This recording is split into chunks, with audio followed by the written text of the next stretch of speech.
Hello friends, welcome to chemistry science lecture 2 for olefinations. पहले lecture में हमने बात की थी पीटरसन ओलिफिनेशन के बारे में और दूसरे लेक्चर में बात करेंगे जूलिया ओलिफिनेशन के बारे में। तो जूलिया ओलिफिनेशन में क्या सीखना है वो हम आगे बात करते हैं। The Julia olefination is the chemical reaction use in organic chemistry of phenyl sulphones with aldehyde to give alkenes after alcohol functionalizations and reduce meaning reductive elimination using sodium amalgam। NaSG क्या है? Sodium एमालगम है। दोस्तों, phenyl sulphone के साथ aldehyde की reaction होती है जिसके अंदर हमें आल्किन्स मिलता है। क्या मिलता है? आल्किन मिलता है। ओके, पीटरसन में हमने देखा था, पीटरसन ओलिफिनेशन में हमने देखा था कि उसके अंदर ई और जेड दोनों आल्किन मिलते थे। सिस और ट्रांस दो तरह के आल्किन मिलते थे। इसके अंदर भी हमें आल्किन ही मिलता है। जूलिया ओलिफिनेशन नाम मार्क जूलिया केमिस्ट के नाम पर से आया। मार्क जूलिया केमिस्ट के नाम पर से जूलिया ओलिफिनेशन आया। देखते हैं आगे। Julia olefination are formed only single product is E alkene. कौन सी प्रोडक्ट है? हमने आगे पीटरसन में दोनों प्रोडक्ट देखी थी, ई और जेड दोनों मिलती थी, लेकिन Julia olefination only for single product E alkene ही देता है। आप जब भी जूलिया ओलिफिनेशन रिएक्शन करवाओगे तब आपको एक ही प्रोडक्ट मिलेगी, वो है ई आल्किन। तो इसके अंदर इंपॉर्टेंट स्ट्रक्चर है वो देखते हैं कि फिनाइल सल्फोन किसको बोलते हैं। देखो, हमने इधर मिथाइल इथाइल कुछ भी ले सकते हैं, आर लिखा है, इधर CH2 है, इधर S डबल बॉन्ड O और फिनाइल है। तो इसको हम क्या बोलेंगे? फिनाइल सल्फोन्स। और आल्डिहाइड को आपको पता ही होगा कि आल्डिहाइड क्या है।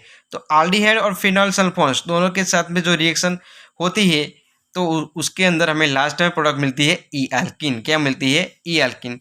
Okay, this reaction are sulphur substitute molecule.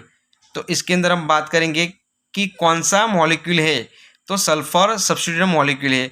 Okay, तो जूलिया ओलिफिनेशन रिएक्शन को हम रिजियो सिलेक्टिव और स्टीरियो सिलेक्टिव रिएक्शन बोल सकते हैं। तो हमने आगे बोला कि रिजियो सिलेक्टिव और स्टीरियो सिलेक्टिव। तो सबसे पहले मैं आपको समझाता हूँ कि रिजियो सिलेक्टिव होता क्या है। तो दोस्तों, अगर कोई हमारा बंधारण है, बेंजीन है, जिसके ऊपर हम इलेक्ट्रॉन डोनेटिंग ग्रुप रखेंगे। क्या रखेंगे? Electron donating group. ये नीचे है इलेक्ट्रॉन डोनेटिंग ग्रुप होगा बेंजीन पे, तो हमें दो प्रोडक्ट देगा। जो ऑर्था और पैरा पर प्रोडक्ट मिलेगी वो फाइनली है, इसीलिए उसको रिजियो सिलेक्टिव बोलते हैं। जो रीजन सिलेक्ट किया है उसी प्रोडक्ट मिलती है।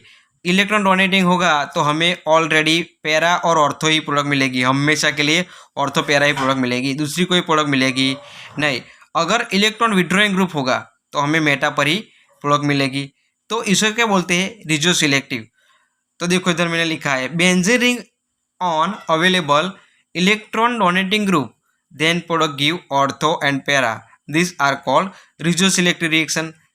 अगर इलेक्ट्रॉन डोनेटिंग होगा तो ऑर्थो पैरा पे मिलेगा, इलेक्ट्रॉन विड्रॉइंग होगा तो मेटा पर मिलेगा।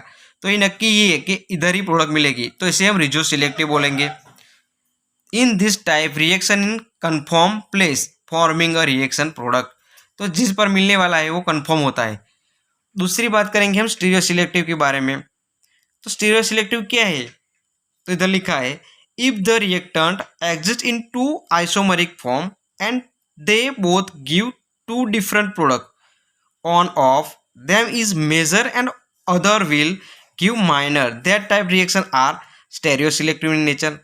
तो क्या है, इधर कोई एक रिएक्शन करवाएंगे जिसके अंदर हमें दो प्रोडक्ट मिलेगी। कितनी?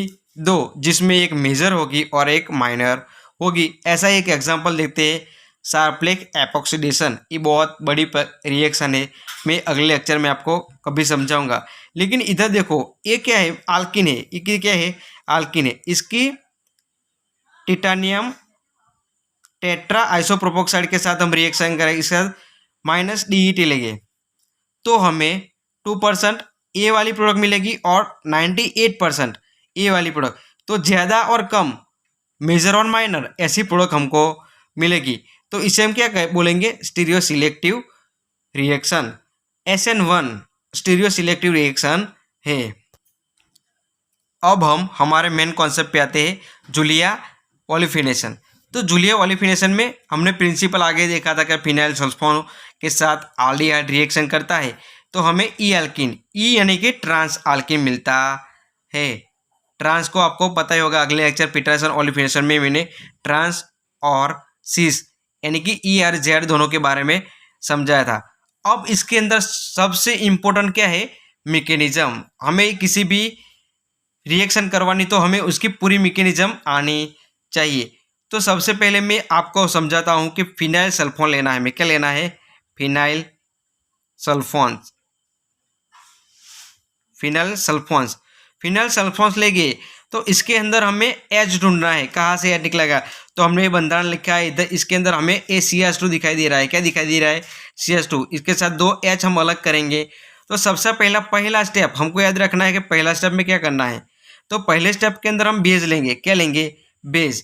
ओके, बेज लेंगे, वो बेज क्या करेगा, ये CH2 है, इसमें से एक H को खुद की तरफ खींचेगा, क्या उसकी तरफ खींचेगा। तो बेज H को एक्स्ट्रा करता है, इसलिए H माइनस होता है। तो H प्लस जाता है तो इधर क्या रहेगा, माइनस, क्या रहेगा, माइनस। तो वो माइनस आगे हमें आल्डिहाइड के साथ रिएक्शन कराएंगे। देखो, तो मैंने एक फिर आल्डिहाइड लिया, क्या लिया, आल्डिहाइड। तो आल्डिहाइड पे हम पॉजिटिव और नेगेटिव चार्ज जनरेट करते हैं। देखिए दोस्तों, हमें कोई भी मैकेनिज्म करनी हो, आपको पढ़ के याद रखना है या गोख के याद रखना है, आपके ऊपर निर्भर करता है आप किस तरह से रिएक्शन को याद करते हैं। लेकिन मैं आपको एक बेस्ट ट्रिक दिखाता हूँ कि आपको पॉजिटिव नेगेटिव कैसे जनरेट करना है। अगर आपके पास कोई ऐसा हो, C डबल बॉन्ड O है, तो देखो आप इसे रो एरो करेगा, तो जिस पे बॉन्ड जाएगा, जिस पे बॉन्ड आगे जाएगा, जिस पे तीर रहेगा उस पर नेगेटिव आएगा, और जिससे निकलेगा वो पॉजिटिव रहेगा। आपको याद रखना, नेगेटिव पॉजिटिव ऑर्गेनिक मैकेनिज्म के अंदर नेगेटिव पॉजिटिव बहुत मायने रखता है। कोई भी मॉलिक्यूल हो या एटम हो, उसका पर नेगेटिव पॉजिटिव जनरेट करने से पहले उसकी वैलेंसी निर्भर करते हैं। तो इधर हम पॉजिटिव नेगेटिव जनरेट किया। देखो हमने बोला कि आगे जैसे एरो होगा वहाँ पर नेगेटिव चार्ज आएगा, जहाँ पीछे का भाग हुआ वो पॉजिटिव आएगा। तो इधर हमने एरो आगे O पर ले गए, तो O पे क्या आया, नेगेटिव आया, और C रहा वहाँ पर क्या आया, पॉजिटिव। तो वो नेगेटिव हमने जनरेट किया था, वो कहाँ पर इफेक्ट करेगा, अटैक करेगा, पॉजिटिव पे। तो पॉजिटिव वाला नेगेटिव पे अटैक हुआ। तो आगे देखिए बंधन में हमें वो रहा, ये लास्ट वाला स्टेप। आगे देखिए मैकेनिज्म के अंदर बहुत शांति से देखना है। तो नेगेटिव वाला भाग रहा इधर, ये पॉजिटिव इधर जुड़ गया, तो फिनाइल सल्फोन के साथ आल्डिहाइड का मिक्सअप हो गया। तो आगे हम aceto acetate dimethyl aceto acid लेंगे, जिसके अंदर भी हमको एसिड मिलेगा। तो देखो इसको हम इसकी रिएक्शन इधर कराए, इधर पॉजिटिव नेगेटिव जनरेट किया, तो ये नेगेटिव वाला चार्ज पॉजिटिव पे अटैक करेगा। देखो ये C पॉजिटिव, हमने इथाइल एसीटोन के रिएक्शन की तो इधर नेगेटिव पॉजिटिव जनरेट किया, तो नेगेटिव वाला charge part positive pay attack करेगा। तो देखो ये पॉजिटिव वाला अटैक किया था, पूरा एक स्ट्रक्चर बन गया, क्या बन गया, पूरा एक स्ट्रक्चर बन गया, दिखाई दे रहा है, पॉजिटिव पे पूरा अटैक, तो पूरा एक स्ट्रक्चर बन गया। देखो इधर नेगेटिव चार्ज इधर आ गया। तो अब आगे के स्टेप में क्या होगा, ये नेगेटिव वाला चार्ज इधर बॉन्डिंग पे अटैक कराएगा, तो इधर क्या होगा, नेगेटिव चार्ज वापस आया तो इधर बॉन्ड बनेगा, ये बॉन्ड बनेगा, तो ये बॉन्ड इधर से टूटेगा। ओके, तो ये बॉन्ड इधर से टूट जाएगा। ओके, तो एसिटाइल ऑक्साइड दूर होगा, एसिटाइल ऑक्साइड दूर होगा इधर से, ये बॉन्ड टूट गया तो दूर होगा।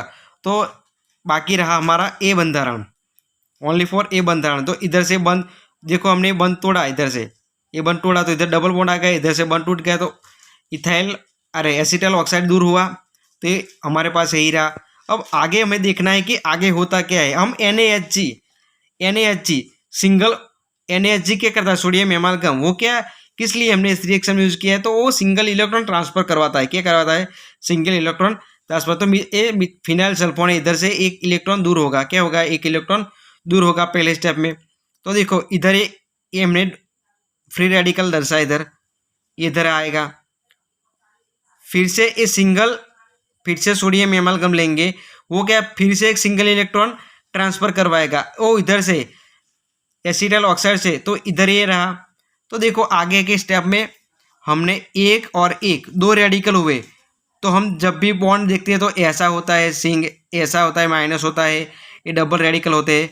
तो इस तरह से बंद बनाएगा और आगे हमें एक मैकेनिज्म जो लास्ट स्टेप होगा उसके अंदर हमें ट्रांस ई आल्किन प्रोडक्ट मिलेगा। सिंगल इलेक्ट्रॉन दो जुड़ जाएंगे एक दूसरे के साथ में सहसंयोजक बंध बनाएंगे, उसके बाद हमें लास्ट में ट्रांस ई आल्किन मिलेगा।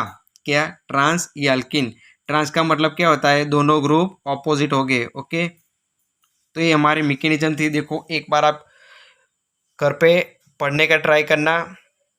तो ये हमारी मैकेनिज्म ख़त्म हुई। देखो स्क्रीनशॉट भी आप ले सकते हैं, इसके प्रिंसिपल मोस्ट आईएमपी है एग्ज़ाम के लिए। Okay friends, thank you for watching this video.